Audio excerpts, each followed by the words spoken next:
Welcome back, my dear crime lovers. This is a new episode of the history of the American Mafia, brought to podcast by Fabio Fabiano and translated and read by Grace Carlisi. I do hope you enjoy this new episode. Today we're going to talk about Willy Moretti. Guarino Moretti, known as Willy, was born on February the 24th, 1894 in Bari, Puglia, Italy, and moved to the US precisely to the state of New Jersey with his family. Moretti began his criminal career immediately upon his arrival in the States, and soon he became a household name to the cops. In fact, in 1913, he was convicted for robbery. In the mid-1920s, he became a member of the Masseria family and took an active part in the Castellammarese War, distinguishing himself as a ruthless killer and a soldier on Lucky Luciano's side. At the end of the Castellammarese War, Moretti was appointed head of the family, subsequently led by Luciano. He dealt with the profitable and lucrative gambling business, clandestine bettings and all other rackets. He joined Joe Adonis and Settimo Accardi in New Jersey. His criminal affairs took place mainly in the upstate area. From 1933, Moretti became a manager of the gambling dens, operating clandestine gambling halls in New Jersey and upstate New York. In 1936, after Luciano's arrest, the Genoveses had fled to Italy.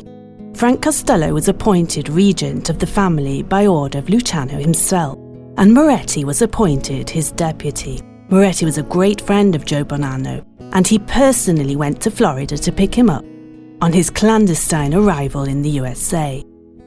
Moretti also happened to be Frank Sinatra's godfather, the not yet famous crooner, and in fact was married to his first wife, Nancy Barbato, who was related on behalf of her father to John Barbato, who was her cousin. And Barbato happened to be Moretti's right-hand man. Moretti helped Sinatra get gigs in New Jersey, in the clubs, and all that in exchange for bribes. In 1939, Sinatra signed up with bandleader Tommy Dorsey, a recording contract. However, in the early 1940s, Sinatra became a national star and wanted to release himself from the jazzman Dorsey's contract in order to sign up a more lucrative recording deal. Dorsey, however, refused to dissolve the existing contract. It's said that Sinatra asked Moretti for help. To resolve the issue, the gangster threatened Dorsey by sticking a gun barrel down his throat. Dorsey finally relented, freeing Sinatra from his contract, and with him, Sinatra's career finally soared. The mobster boasted many eminent friendships among American artists. He was, in fact, friends with Dean Martin and Jerry Lewis. In 1950, a US Senate committee launched an investigation into organized crime. Along with other members of the Genoese family, Moretti was called to testify. Moretti was the only one who answered the senator's questions, unlike the other mafiosi who had refused to testify, invoking the Fifth Amendment of the United States Constitution, avoiding self-incrimination.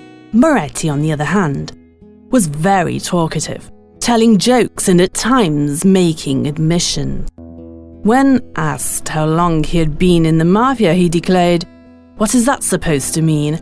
I don't go around with a mafia employee badge on my shirt." And when asked how he operated politically, he replied, "I don't operate politically, and if I did, I would be a member of parliament." Senators and spectators in the hall where the commission was held burst out laughing. Moretti's jokes aroused hilarity among the senators and spectators present. Moretti also joked about his acquaintances, claiming to know bosses of the caliber of Al Capone, and also boasted about his friendship with well-known politicians. His performance, so to speak, at the hearing did not please, however, the mafiosi who sentenced him to death for breaking the code of silence. Clearly, for some of the mafia associates, Willie had talked just a little too much. At 11:28 on October the 4th, 1951, Moretti and some friends went to lunch at a restaurant in Cliffside Park, New Jersey. As soon as Moretti entered the restaurant, he began joking with the waitress in Italian. As the waitress returned to the kitchen to place their order, 3 armed men burst into the restaurant. When the restaurant staff entered the dining room, after hearing shots, they found Moretti lifeless, with gunshots on his face and his back. News of the New Jersey's boss's death came as a shock to Jerry Lewis and Dean Marketing.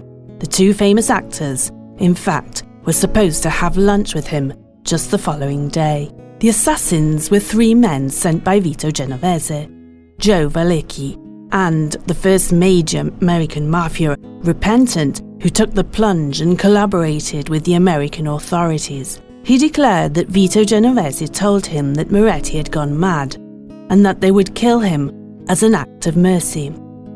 This was partly true. In fact, a few years earlier, Moretti had contracted syphilis. The deterioration of the disease in recent years had led to the beginning of the decline of his mental faculties and consequent serious psychological problems.